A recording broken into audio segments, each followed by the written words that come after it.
Bien, hasta ahí lo que es una sola inecuación con dos variables. Cómo hacer la gráfica en el plano del conjunto solución. Pero ahora vamos a considerar, porque en muchos casos nos va a ocurrir, sistemas de inecuaciones lineales en dos variables. Es decir, en muchos problemas vamos a ser conducidos a que nos aparezcan varias inecuaciones lineales y vamos a necesitar que todas ellas se verifiquen simultáneamente.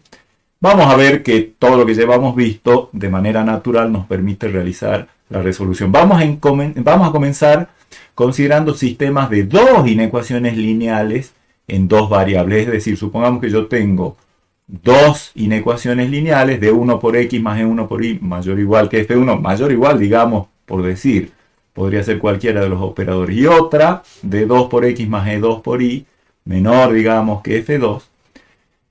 Y lo que vamos a querer es las parejitas de valores x e y que cumplan simultáneamente las dos inecuaciones lineales. ¿Cómo hacemos eso? Bueno, la primera de las inecuaciones ya sabemos que tiene como conjunto solución, digamos, un semiplano, llamemos S1. La segunda de las inecuaciones sabemos que tiene conjunto solución otro semiplano, le vamos a llamar S2. ¿Cuál va a ser el conjunto solución del sistema? Como decíamos, vamos a querer las parejas x y y que verifiquen simultáneamente ambas, o sea que pertenezcan a ambos semiplanos. Por lo tanto, el conjunto solución va a ser los puntos que están en el semiplano S1 y en el semiplano S2, o sea, la intersección de los dos semiplanos. Es decir, gráficamente, la primera de las inecuaciones tiene un semiplano como conjunto solución, determinado, digamos, por una recta R1. La segunda de las inecuaciones tiene una recta R2 que determina otro semiplano que corresponde al conjunto solución. La intersección de ambos semiplanos corresponde a la solución del sistema de inecuaciones. Lo mejor que podemos hacer es dibujar digamos, en el mismo sistema de ejes a ambos semiplanos. Acá está el semiplano azul, el que correspondía a S1, el rojo que correspondía a S2. Y evidentemente tengo que tomar todos los puntos que estén en ambos. Acá voy a tener que tener algún cuidado en general de ver cuál es la zona común a ambos semiplanos. Lo que tiene blanco, que sería de esta zona que estoy marcando acá, eso no son puntos que no están ni en el S1 ni en el S2. Los que tienen solo rojo son los que están en el semiplano S2 pero no en el S1. Los que tienen azul solamente son los que están en S1 pero no en S2. Y yo necesito que estén los dos, o sea, va a ser en aquel lugar en donde aparezcan ambos trazos rayados, que va a ser, por supuesto, el lugar esta especie de figura como cónica pero infinita que se abre y que está delimitada hacia la derecha entre estas dos rectas. Veamos un ejemplo. Consideremos como sistema a resolver el dado por las inecuaciones x más y menor que 99 e y mayor o igual que 2x. Estas, no se asusten, son las dos de las inecuaciones que hemos visto en nuestros ejemplos de hace un rato. Así que todo lo que vamos a hacer es considerar los dos semiplanos que cada una de ellas determina. Voy a ir rápido porque, insisto, estos son los semiplanos que hemos visto hace un rato y ahora los voy a dibujar a ambos superpuestos.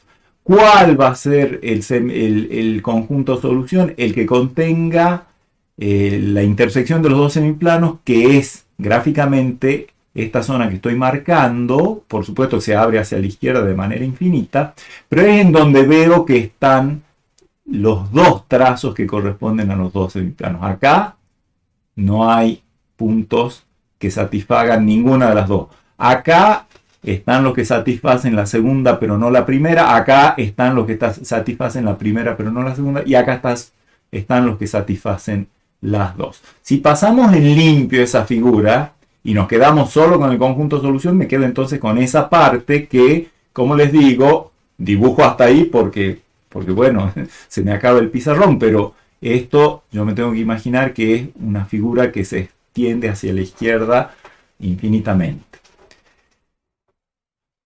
Sus delimitadores son las rectas R1 que corresponde a la igualdad de la primera inecuación y la recta R2 que corresponde a la igualdad de la segunda ecuación, que se intersecan en un punto común que voy a llamar B por vértice, ese vértice, ¿qué coordenadas tiene?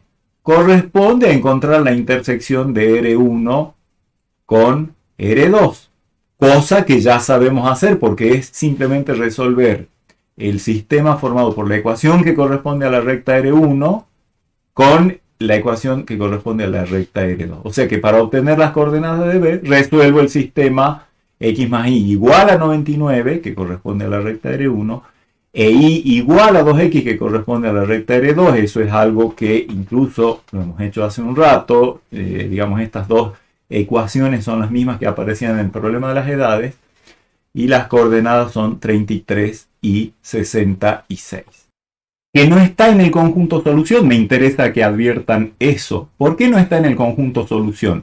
Y bueno, porque el punto B está sobre la recta R2 y también sobre la recta R1. Y en particular, como en la recta 1 corresponde a la primera de las desigualdades, y ahí tenemos una desigualdad estricta, quiere decir que los puntos que están sobre la recta R1, en particular este B, no satisfacen la primera de las condiciones y por lo tanto no satisface simultáneamente el B, no satisface simultáneamente estas dos condiciones, así que el B no está en el conjunto solución. Así como podemos tener dos inecuaciones lineales, nada nos priva que tengamos varias inecuaciones lineales. Acá voy a mostrar un ejemplo. Un ejemplo con un sistema de 4 inecuaciones lineales con las variables x y, o sea, en dos variables. Que la primera sea x más y menor que 99, es la que veíamos hace un rato. Que la segunda sea y mayor o igual que 2x, también la veíamos hace un rato. Respectivamente, ellas tienen semiplanos S1 y S2 como solución. Una tercera inecuación que sea y menor o igual que 75, que va a tener un semiplano S3 como solución. Y una cuarta inecuación, x mayor o igual que 3, que va a tener un semiplano S4 como solución. El conjunto solución del sistema de inecuaciones justamente va a ser todas las parejas de valores x y que satisfagan las 4 simultáneamente, por lo tanto va a ser la intersección de los 4 semiplanos, que corresponden individualmente a cada una de las inecuaciones que estoy considerando. En la lámina esta vamos a ver las 4 inecuaciones y sus respectivas soluciones. X más y menor que 99, ya lo hemos visto, es esta de acá con línea de trazos. Y mayor o igual que 2x es este semiplano con la recta completa. La tercera inecuación del sistema que estamos considerando, y menor o igual que 75, bueno, eso corresponde a una recta horizontal, digamos, a un semiplano cuya recta borde es horizontal por la coordenada 75. Y la cuarta, x mayor o igual que 3, un semiplano con borde vertical por el valor 3. Si hago las intersecciones de los 4 ahora semiplanos, porque eso es el conjunto solución del sistema, de las 4 al mismo tiempo, acá tengo que tener un poco más de cuidado, puedo utilizar distintos colores, distintos trazos, para llegar a identificar cuál es la intersección de los 4 semiplanos. Entonces me doy cuenta de que es la región esta que viene por acá, desde acá arriba, llega hasta acá, baja, luego viene por la roja hasta acá y luego sube por la celeste hasta acá. Ese, si ustedes lo analizan más detenidamente, ese es el que cumple con es la región del plano que contiene la intersección de estos 4 semiplanos. A la izquierda de la recta vertical celeste no hay nada, digamos, no es que no haya nada, sino que los puntos no cumplen la cuarta inecuación. Así que, en definitiva, si miro los 4 distintos rayados o colores que tengo, eso se da en esa región que les acabo de marcar. Que si la paso en limpio, es la región esta que estoy dibujando acá, que está determinada, es un polígono que está determinado por 4 vértices. ¿Cómo se encuentran las coordenadas de esos vértices? Bueno, resolviendo los sistemas que corresponden, cada vértice proviene de la intersección de 2 de las rectas de las igualdades del sistema. Así que, por ejemplo, el vértice B1 corresponde a esta recta vertical con esta recta inclinada. La recta inclinada era la recta 2x, la recta vertical era la recta x igual a 3. Así que, por ejemplo, B1 viene de la intersección de la recta que llamábamos R2. Si revisan las diapositivas anteriores, esta recta se llamaba R2 y esta recta que se llama R4. Las ecuaciones de esas rectas son y igual a 2x y x igual a 3. Resolviendo ese sistema, es fácil hacerlo, sale 3, 6. El vértice B2 es la intersección de la recta R2 con la recta R1 que habíamos llamado y corresponde a la intersección, o sea, al sistema de ecuaciones y igual a 2x que corresponde a esta recta con esta recta era x más y igual a 99, resolviendo ese sistema 33, 66, ya lo conocemos. Luego el B3 es la intersección de las rectas R1, que es esta, con la recta R3, que es la horizontal. La R1 es x más y igual a 99, la R3 es y igual a 75, resolviendo ese sistema queda el punto 24 para x, 75 para y. Y finalmente el vértice 4 corresponde a la intersección de las rectas R3 y R4. La R3 era igual a 75, la R4 era x igual a 3, eso no necesita ningún cálculo, ya sabemos que x vale 3 e y vale 75. En particular me interesaría mencionarles que los vértices B1 y B4 están en el conjunto solución, mientras que B2 y B3 no, simplemente porque están ubicados sobre una recta que corresponde a una desigualdad que es estricta y por lo tanto sus puntos no están en el conjunto solución, como veíamos hace un rato. Bueno, así como dado un sistema de inecuaciones podemos dibujar la región que representa a su conjunto solución, podemos hacer el problema inverso, que es, dada una región del plano cuyos bordes sean rectos, ver si podemos encontrar un sistema de inecuaciones lineales que lo describa. Por ejemplo, fíjense este problema, escribir un sistema de inecuaciones lineales cuyo conjunto solución sea el triángulo bordes más relleno, cuyos vértices son los puntos 1, 1, 2, 4 y 4, 2. ¿Sí? Tengo entonces especificado una región triangular en este caso, la vamos a dibujar. Acá están los tres vértices, 1, 1, 2, 4 y 4, 2. Ese triángulo junto con todo su relleno constituyen una región y entonces tienen bordes rectos y de hecho el triángulo se puede ver como la intersección de tres semiplanos, así que tenemos que ser capaces de encontrar un sistema de inecuaciones que, graficado su conjunto solución, sea precisamente este triángulo. ¿Cómo lo hacemos?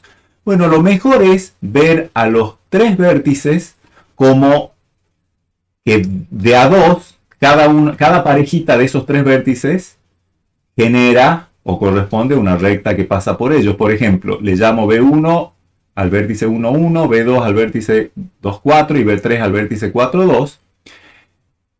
Los vértices B1 y B2 determinan una recta que le voy a llamar R1. Eso lo podemos hacer fácilmente, obtener la ecuación de la recta que pasa por B1 y por B2, porque sabemos cómo obtener ecuaciones de recta cuando conocemos dos puntos por los cuales pasa. Entonces, vamos a hacer lo mismo con las tres rectas que determinan las tres parejitas de vértices B1, B2, B2, B3 y B1, B3. Para cada una de esas parejitas vamos a ver cuál es la recta que le corresponde. Por ejemplo, la R1, como decíamos hace un rato, pasa por el vértice B1 y B2. ¿Qué ecuación tiene? Por los métodos que hemos visto en clases anteriores, y igual a 3x menos 2. Es fácil ver que la pendiente es 3 y la coordenada al origen es menos 2. Luego la recta R2, que es esta que está de rojo acá, que pasa por B2 y por B3, tiene pendiente negativa, vale menos 1 y ordenada al origen que vale 6. todo eso, esa ecuación se puede sacar fácilmente con las coordenadas de los dos vértices, como hemos visto en clases anteriores, por eso voy rápido. Y finalmente la recta R3, que pasa por B1 y por B3, que tiene ecuación y igual a 1/3 de x más 2/3. Esas son las tres ecuaciones de las tres rectas que delimitan la región triangular que quiero describir a través de un sistema de inecuaciones. Así que, ¿qué es lo que haré? Como el triángulo, por ejemplo, en relación a la recta R1, el triángulo está puesto hacia la derecha. La recta R1 divide al plano en dos semiplanos y el que me interesa es el que contiene aquel en el que está el triángulo. Tendré que ver si la inecuación por la que tengo que reemplazar a esta ecuación es, digamos, un mayor o igual, un menor o igual. Sé que un igual va a haber, ¿por qué? Porque estamos considerando el borde incluido, así que, pero podría ser y mayor o igual que 3x menos 2 o y menor o igual que 3x menos 2. ¿Cuál de esas dos es? Bueno, simplemente, por ejemplo, podríamos ver que si yo pusiera mayor o igual, si yo pusiera mayor o igual y mayor o igual que 3x menos 2, eso me daría, usando el vértice, el punto 0, 0, me daría el semiplano que está a la izquierda, pero a mí me interesa el semiplano que está del otro lado. Por eso la ecuación en este caso es y menor o igual, la inecuación es y menor o igual que 3x menos 2. Eso contiene el semiplano que está, digamos, a la derecha de la recta R1. Similarmente, y menor o igual que x más 6, menos x más 6, esta es la recta menos x más 6, el triángulo está abajo, con una desigualdad, justamente el semiplano que obtenemos sería el que contiene al triángulo. Y finalmente, con la tercera de las ecuaciones, ¿qué signo de inecuación pongo? Un mayor o igual que me da el semiplano que está por encima de la recta R3, que es donde está el triángulo. Así que es fácil, digamos, conseguir el sistema de inecuaciones que describe una figura que a uno le interesa describir. Por ejemplo, un triángulo podría ser otro polígono de más lados. ¿De acuerdo? Ahora hemos llegado a un punto en el cual, con todas las herramientas que venimos desarrollando, vamos a poder resolver problemas que les garantizo podrían representar una situación difícil de resolver para la mayoría de la gente que no está advertida de todos estos métodos que nosotros venimos viendo. Sería un problema muy difícil de resolver. Pero con lo que venimos viendo nosotros, estamos en condiciones de resolver una amplia gama de problemas que se llaman problemas de optimización. Ustedes tienen idea de lo que significa optimizar algo. Por ejemplo, si ustedes tienen un negocio y el negocio les produce ganancias, optimizar las ganancias es hacer que las ganancias sean lo máximo posible. Si tienen, por ejemplo, un vehículo que anda con algún combustible, optimizar la cantidad de combustible para ir de un lugar a otro va a hacer que esa cantidad de combustible sea lo más pequeña posible, ¿sí? Todos tenemos idea de lo que significa optimizar algo. Entonces, en los problemas que vamos a ver ahora, el problema general es optimizar, o sea, hacer que algo sea máximo o mínimo, optimizar una expresión f, generalmente va a ser una expresión algebraica, que depende de dos variables, pero aparte, esas dos variables deben cumplir ciertas condiciones. Eso es un problema de optimización. Hay una expresión que depende de dos variables. Esos son los casos que vamos a ver nosotros, porque podría haber más variables. Nosotros nos vamos a quedar con problemas en donde aparecen dos variables.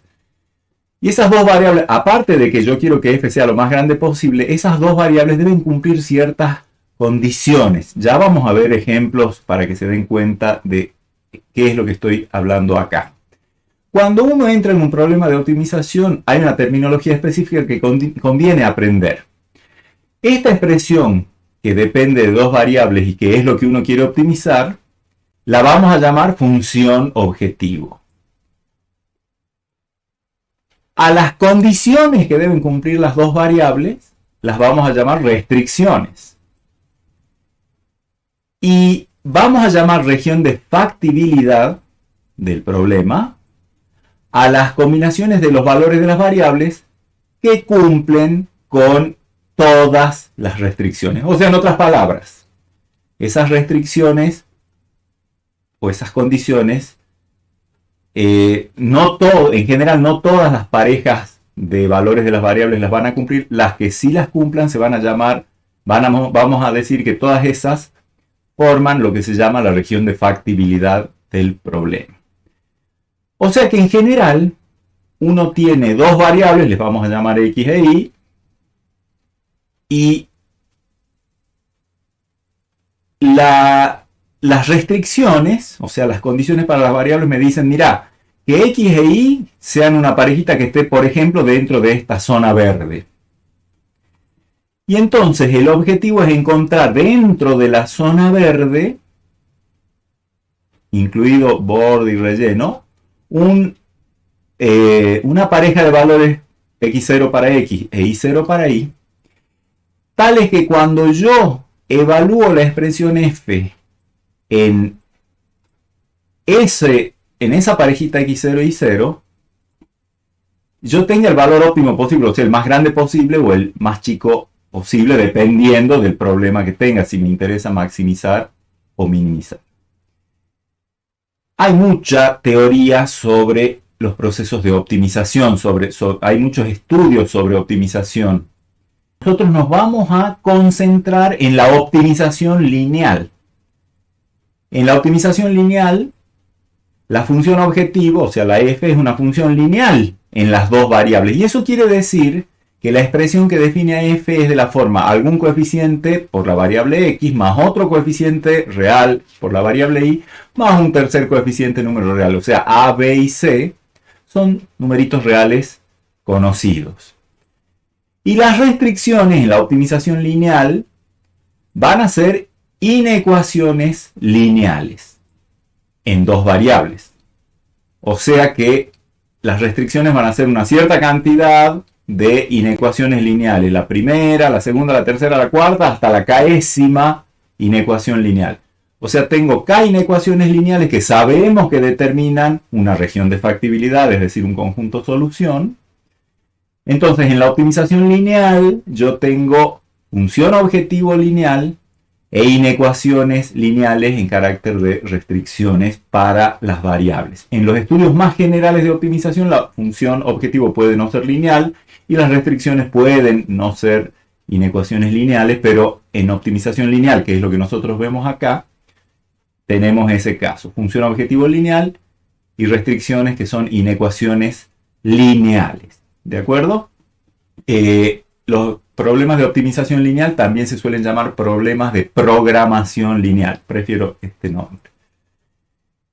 ¿Qué característica tiene la región de factibilidad, es decir, el conjunto solución de las restricciones? Justamente como las restricciones son todas inecuaciones lineales, bueno, típicamente va a ser una región de factibilidad en donde los bordes van a ser todos segmentos o líneas rectas. Vamos a introducir ahora un ejemplo de estos que les digo que serían problemas difíciles de resolver, pero que vamos a ver que con nuestras herramientas no son nada difíciles. Supongan ustedes que ustedes mismos son los dueños de un campo que tiene 99 hectáreas, ese campo, y desean cultivarlo total o parcialmente, o sea, todo o parte de ese campo, poniendo trigo en algunas hectáreas y maíz en otras, de modo que se cumpla simultáneamente todo esto que voy a decir ahora. Ahora, que no haya más de 75 hectáreas de trigo, que por lo menos haya 3 hectáreas de maíz, que las hectáreas cultivadas con trigo sean por lo menos el doble que las hectáreas cultivadas con maíz. Fíjense cómo todo esto introduce restricciones. Por ejemplo, yo no puedo poner, plantar todo el campo de 99 hectáreas con trigo porque no se me va a cumplir esta restricción que está acá. Entonces, Aparte de eso, aparte de tener que sembrar de esta manera o cumpliendo estas restricciones, ustedes siembran para obtener una ganancia y hagamos de cuenta que cada hectárea que cultiven con maíz les va a dejar un beneficio de 900 pesos y cada hectárea que cultiven con trigo les va a dejar un beneficio de 600 pesos. Entonces, la pregunta natural es, en todo este problema, quien ha leído este enunciado ya se da cuenta que es todo un desafío encontrar cómo les conviene plantar, cuántas hectáreas de trigo y cuántas hectáreas de maíz les conviene cultivar, de modo que el beneficio total que obtengan sea el máximo posible. O sea, les interesa maximizar el beneficio. ¿Cómo resolvemos esto y qué tiene que ver con lo que venimos viendo de sistemas de inecuaciones lineales? Bueno, yo acá les voy a ir resolviendo el problema. El problema tiene, recuerden que es un campo en donde van a plantar cierta cantidad de hectáreas de trigo, cierta cantidad de hectáreas de maíz. No sabemos al principio cuántas de cada uno, así que les vamos a llamar con nombres de variables. A la cantidad de hectáreas de maíz le vamos a llamar X y a la cantidad de hectáreas de trigo le vamos a llamar Y. X e Y claramente tienen que ser números reales no negativos. Gracias a los distintos condicionantes que hemos ido encontrando, nos van surgiendo naturalmente condiciones para las variables. Por ejemplo, si mi campo tiene 99 hectáreas, no va a poder ser que la suma de la cantidad de hectáreas de maíz más las de trigo sea más grande que 99, entonces X más Y menor o igual que 99. Una desigualdad lineal, que vamos a llamar 1. Cuando decíamos que no haya más de 75 hectáreas de trigo, estamos diciendo que el Y, la cantidad de hectáreas de trigo, tiene que ser menor o igual que 75, no más de 75. Quiere decir a lo sumo 75 o menos o a lo sumo 75. Esa condición, esa restricción, esa inecuación lineal, le vamos a llamar 2. Nos decían también que haya al menos 3 de maíz, o sea que el X tiene que ser por lo menos 3. Esa es una condición que vamos a llamar 3. Y decía que la cantidad de hectáreas de trigo debía ser al menos el doble que la cantidad de hectáreas de maíz. O sea, la cantidad de hectáreas de trigo y mayor o igual, al menos, el doble que las de maíz, 2 veces X. Eso me conduce a una inecuación 4. Si bien, si ustedes retroceden el video y observan, no se dice nada más de las variables, pero el hecho de que las variables tengan un cierto tipo me impone restricciones, que son restricciones que vienen del tipo de variables que estamos considerando. La X, por ser una cantidad de hectáreas, no va a poder ser negativa, entonces X mayor o igual que 0, y similarmente Y mayor o igual que 0. O sea que tenemos, fíjense, este sistema de 6 inecuaciones me captura todas las restricciones que deben cumplir las variables X e Y para ser consideradas como válidas, como un esquema válido de plantación. Por supuesto que hay muchas combinaciones de X y de Y que cumplen todo esto. El objetivo es justamente maximizar el beneficio. O sea, nuestra función objetivo, ¿quién va a ser? El beneficio, que va a depender, bueno, nuestra función objetivo acá por beneficio la llamo B, depende de X y de Y, de la cantidad de hectáreas de maíz que plante y de la cantidad de hectáreas de trigo que plante. Recuerden que cada hectárea de maíz produce un beneficio de 900, así que X hectáreas de maíz producirán 900 pesos por X. O sea, este sería el beneficio que proviene de las hectáreas plantadas por maíz, más cada hectárea de trigo plantada me producía un beneficio de 600, así que 600 veces Y va a ser el beneficio que proviene por las hectáreas plantadas con trigo, así que, y el beneficio total va a ser la suma de esos dos valores, ¿sí? Ven que la expresión de la función objetivo depende de dos variables y es lineal. A, el coeficiente que multiplica X es 900, B, el coeficiente que multiplica Y es 600 y el C, que no aparece, quiere decir que es 0. Y el objetivo es maximizar esa función, hacerla lo más grande posible porque es un beneficio.